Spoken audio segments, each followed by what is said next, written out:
noticed there's much talk about the Crossroads deity that many depict as the devil or Satan. However, allow me a moment to debunk and fully explain the myth of what this entity is as well as what it is not. As I explained on this channel, all things are on a quantum level frequency and light. So what we're talking about when we talk about entities, we're talking about light angles, wavelengths, and frequency.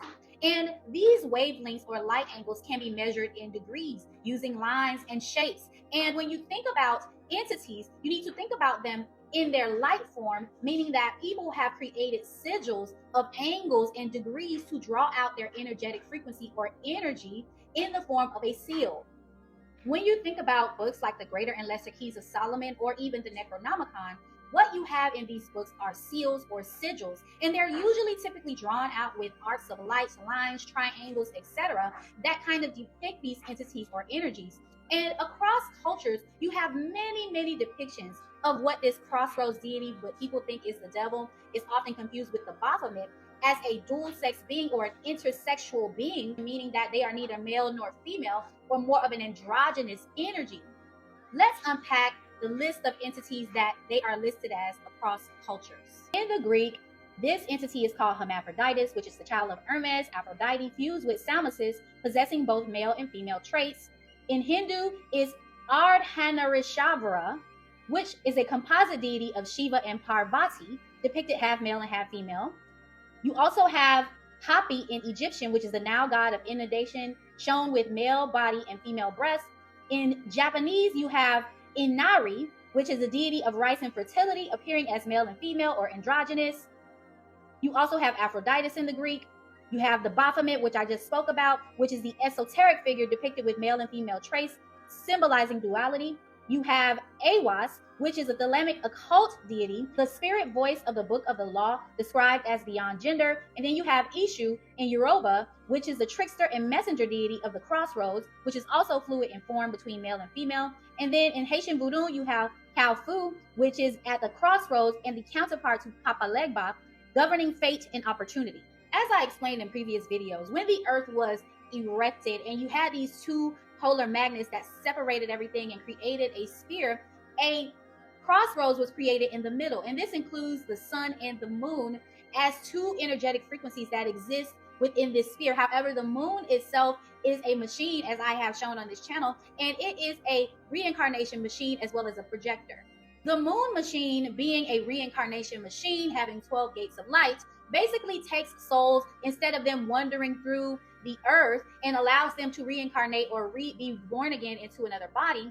You go through the machine to be reborn. And this particular machine is what all the folklore of the underworld is about. This is actually the land of Nod. When souls are passing through the moon machine, they are in a limbo state before they are choosing genetic info through the vanadium smart glass that exists within this machine to reincarnate back into a physical body. This is the place of wandering, or Hades, or the underworld as they call it in many cultures. However, the moon sits at the intersection of the earth. So you could say that this machine is a false womb, but it also possesses both a masculine and feminine polarity within the machine. And when you are incarnating, you are coming on either side. You can come to the left or the right to be or possess one of the polarities within the machine. So it is both masculine and feminine, a cross between where you choose whether you're male or female. It's the energy that represents us all in our light bodies or polarities. The earth itself is the architecture of Venus, the goddess Inanna, and she herself erected this earth realm in order to solve the male equation. However, she herself possesses the ability to bring a light being into the realm where energy can either be created or destroyed, meaning that she's the only one who can bring new photon light into this realm, which is depicted in Revelations 12 as the woman with the moon at her feet, because by birthing this man-child, she causes the reset. And this is why she has the moon at her feet. 22 divided by 7 equaling 3.14 represents the energy that exists that can be either male or female, meaning that when a man and a woman have sexual intercourse, the child can be born either male or female. And that is a constant process that is happening between people on earth to reproduce new souls into the realm. We are constantly performing this mathematics through the process of sexual intercourse. So that energy that exists at the midpoint, which is pi, is the pyramid or the pi radius middle or the midpoint.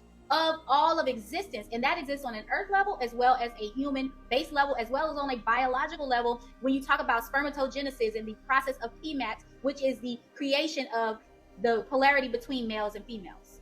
Venus Inanna Ishtar, as the architect, has the power to bring a new light being into the realm, and she does so through the veil of Isis, which I explained on this channel that the veil of Isis is simply the womb space of a woman. When you talk about the throne of Isis, she has the 3 steps that's sitting on her head, which represents your staircase between birth and rebirth, right? 1, 2, 3, 3, 2, 1, and the actual triangular shape of the uterus, and the difference between being born and being unalive, right? She possesses this ability, or this liminal space basically, where this energy exists that she could birth either a male or a female. And this energy was readily available for everyone to use for a long time throughout all religions.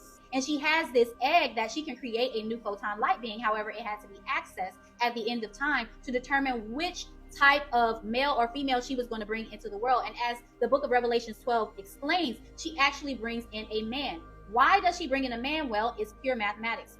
The masculine energy is representative of the air and fire energy, and the feminine is the earth, water energy. So in order for you to do a complete reset, you have to use the mathematics of the yang, which is 9, and not the mathematics of the feminine, which is 6, because 1 divided by 9 equals 0.1111, which is the knock knock neo moment we need to reset the sun energy, which is fire. And 1 divided by 6 would have been 0.2, which is a flood or an earth reset. In order to do a complete and full reset, you need to use the sun in order to do that. And that is a masculine energy. So the prophecy of this son being born is basically her factoring in the fact that she cannot have a female be born, because that's going to be water and earth, and we've already done a flood reset before. 1 divided by 6 equals 0.2, which is your 2 by 2 going into the ark of Noah, which is the earth basically, to withstand a flood. That does not necessarily mean that you have to get rid of any low frequencies in order for you to cross over into the next dimension. You just have to survive the flood. This reset will be a sun reset, which is a full reset of light that's going to usher us into the 5th dimension of the womb space, which is 0.11111, the feminine egg before all of the masculine phalluses. It depicts Shammash as the golden child that sits on the golden throne with 2 horns. And those 2 horns represent this polarity. However, he is a masculine entity. And by calling forth this energy, he is the man-child through the gate, or the 4th gate, which is what Shammash represents. And his number is 20 because he represents the polarity, okay? And to pass through this particular gate, which is D2Y, you're talking about the D, which is actually the number 4, and you're talking about the 2, which is the polarity or the twin energy, and the Y, which is the Y chromosome. However, he has like a little snake that's underneath, which represents his reinforced masculine chromosome, because he is not going to be like other males born on this earth. He is a new creation created by his mother. The 2 witnesses already activated the Shammash gate by birthing the man-child in the spiritual photon light realm in 2023. In Revelations 12:3, it says, "And there appeared another wonder in heaven, and behold, a great red dragon, having 7 heads and 10 horns, and 7 crowns upon his heads. And his tail drew a 3rd part of the stars of heaven, and did cast them to the earth. And the dragon stood before the woman which was ready to be delivered, for to devour her child as soon as it was born. And she brought forth the man-child, who was to rule the nations with a rod of iron. And her child was caught up unto God and to his throne." Okay, and then she fled into the wilderness. So you have a few things happening at once. The first thing is that she created the child first, which is in the light realm. And then the child was caught up to her throne. And the throne is the heart chakra, or the emerald throne, as depicted in Revelations 4. So this child was first caught up into her heart chakra, what created in the light realm, and then physically born when she fled. Revelations 12:5, which 12:5 is also 3:5, which is 3.14, which is pi. The reason why it is there is because that is what he represents. He represents the polarity of the crossroads being chosen by his mother, Inanna Ishtar, coming through her veil of Isis in order to cause the reset. This is why they're so angry at this woman, and they want to get rid of the son as soon as he is born. What this means now is that the Crossroads entity that everyone was worshiping and using, the golden energy, which represents inheritance, wealth, fame, which is why people say you go to the crossroads to make a deal with the devil. You're using this particular golden gate of Shammash. And now that his energetic frequency is representing male, everyone who was worshiping or using this energy as an intersex being has now collapsed into the 0 point of the crossroads or the bridge that this particular entity represented. And he is now getting ready to make his physical appearance into the material realm so that the reset using his photon light energy can occur. This is the reason why the Bible states Babylon is fallen, fallen twice, because it represents the two lines or the polarity basically of the crossroads. Fallen, fallen. The bridge collapse is presented in the phrase London Bridge is falling down, because this bridge or this crossroads represents the baby that is born, which means that he is no longer in the land of Nod. And London is an anagram for NLO Nod, no longer land of Nod. This is why everyone is saying that the veil is thin, and it seems to have systematically created a ripple throughout the earth realm, is because the veil of Isis represents her womb. And when she gets ready to have birth, or the closer she's ready to have birth to this man-child, the veil becomes more thin, because everyone that was using this energetic frequency can no longer use it. So all of that stuff is coming crashing down to the midpoint, or the collapse at the center point of this circle, okay? And as we get closer to this particular birth of this child, you're going to see more and more collapse systematically of people, places, and things. This includes earthquakes and wild weather in diverse places. The devil is just a word that means evil. Evil is putting the V in second place in the veil, which is the veil of Isis, or the womb space, talking about a divine feminine. And the D at the front represents the D gate of Shamash, which is the fourth gate. So again, you're talking about the devil. They're framing as this evil entity, but in actuality is Shamash, and then putting it before the veil of Isis, okay, by using this energetic frequency that before it is chosen is neither male nor female. It's not until the two witnesses act upon it and create the masculine entity that it becomes a masculine male. He has already been created. Satan is just a derivative of the god Set, or the Egyptian god Set. And Set chopped up his brother's body, Osiris, and Osiris is simply meaning the OS of the iris, or the operating system of the iris, which is fractal light, okay? So by chopping up his brother's body, it means we basically fell into matter, and all of the fractal light became fractalized into matter-based bodies. And those set or angles within those fractalized bodies is where you get all of these different jinn spirits and energies, which are just frequency and light, or angles, angels of light, okay? So when you talk about Satan, you're talking about Set, and you're talking about the process of fractalized light, which is embodied within angles of light. And Shamash Udu has his own angles of light, which people have been using across religions all over the world.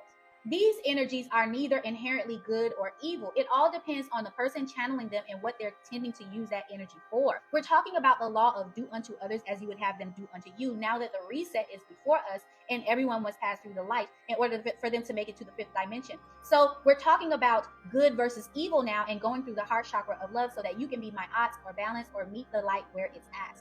This is where we are in the story, and this is why the veil is thin, is because the man-child's sex has already been chosen from the polarity of masculine and feminine, and it is no longer an androgynous being sitting as an intersex being at the intersection for people to use that energy.